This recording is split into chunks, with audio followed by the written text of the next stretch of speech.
ఒక మూఢనమ్మకం వల్ల ఒక పేషెంట్ నా దగ్గరకొచ్చారు. అంటే మూఢనమ్మకానికి నాకేం సంబంధం లేదండి. కానీ ఏంటంటే ఒక పేషెంట్ వచ్చారనమాట. బ్యాక్ పెయిన్‌గా బాగా బాధపడుతున్నారు. నేను చెక్ చేశాను. చెక్ చేస్తే కంప్రెషన్ ఫ్రాక్చర్ ఉంది. అంటే నడుము దగ్గర వెన్నుపూస ఏదైతే ఉందో అది ఒత్తిడికి గురై కొంచెం ఫ్రాక్చర్ అయింది. సో నేను చూసాను ఎలా జరిగింది ఏంటి అని అడిగితే కింద పడ్డానంటే బండి మీద నుంచి అన్నారు. ఏదైనా స్కిడ్ అయి పడ్డారంటే లేదు అన్నారు. తర్వాత ఏదైనా యాక్సిడెంట్ అయిందంటే లేదన్న. మరి ఎలా పడ్డారంటే ఆయన చెప్పింది ఏంటంటే బండి మీద వెళ్తున్నప్పుడు రోడ్డు మీద ఏదో ఒక నిమ్మకాయ ఉందన్నమాట. పచ్చ రంగు నిమ్మకాయ. అదేమన్నా దానికి ఏదైనా శుద్ర పూజలు చేశారో లేదంటే నీకేదైనా భయపడి ఆ నిమ్మకాయని తప్పించిపోయి కింద జారి పడిపోయారు.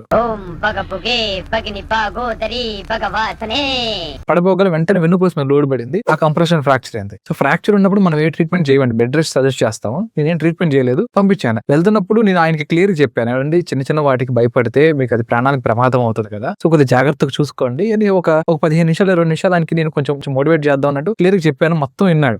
వెళ్ళిన తర్వాత సరే నాకు డౌట్ ఉందండి అని అడిగా. ఏంటంటే మీరు ఆ బండి మీద వెళ్తున్నప్పుడు ఆ నిమ్మకాయ ఎక్కలేదు కదండి, మరి ఇంత స్పైన్ ఎఫెక్ట్ అయిపోయింది కదా, చాలా పెద్ద ప్రాబ్లం వచ్చింది కదా, మరి ఎక్కించపోయినా కూడా ఇది జరిగింది కదా అని అన్న. అప్పుడు ఆయన ఏమన్నాడు అంటే, నేను ఆ నిమ్మకాయ ఎక్కించలేదు కాబట్టి నేను మీ దగ్గరికి వచ్చాను, ఒకవేళ ఎక్కించుంటే నేను అంతే పైకి పోయేవాడిని కదా అని చెప్పి చాలా వరకు ఆయన ఇంకా అదే స్టేట్ లో ఉండిపోయారు అనమాట. సో ఇలా కొన్ని మూఢనమ్మకాలు ఉంటాయి అనమాట. ఆ ఒక్క మాటకి నాకు ఏం చెప్పాలో నాకు అర్థం కాలేదు. ఆ ఒక్క మాటతో లేచి 2 జేబుల్లో చేతులు పెట్టుకుని నడుచుకుంటూ వెళ్ళిపోతున్నాను. నేను ఎక్కడికి వెళ్తాను కూడా నాకు తెలియదు. సో ఇలాంటి కొన్ని జాగ్రత్త చూసుకోండి. నేను అన్ని నమ్మొద్దని చెప్పట్లేదు, కొన్ని నమ్మండి. కానీ మీ యొక్క ప్రాణం కూడా ఇంపార్టెంటే కాబట్టి దాన్ని కూడా దృష్టిలో పెట్టుకోండి. Thank you.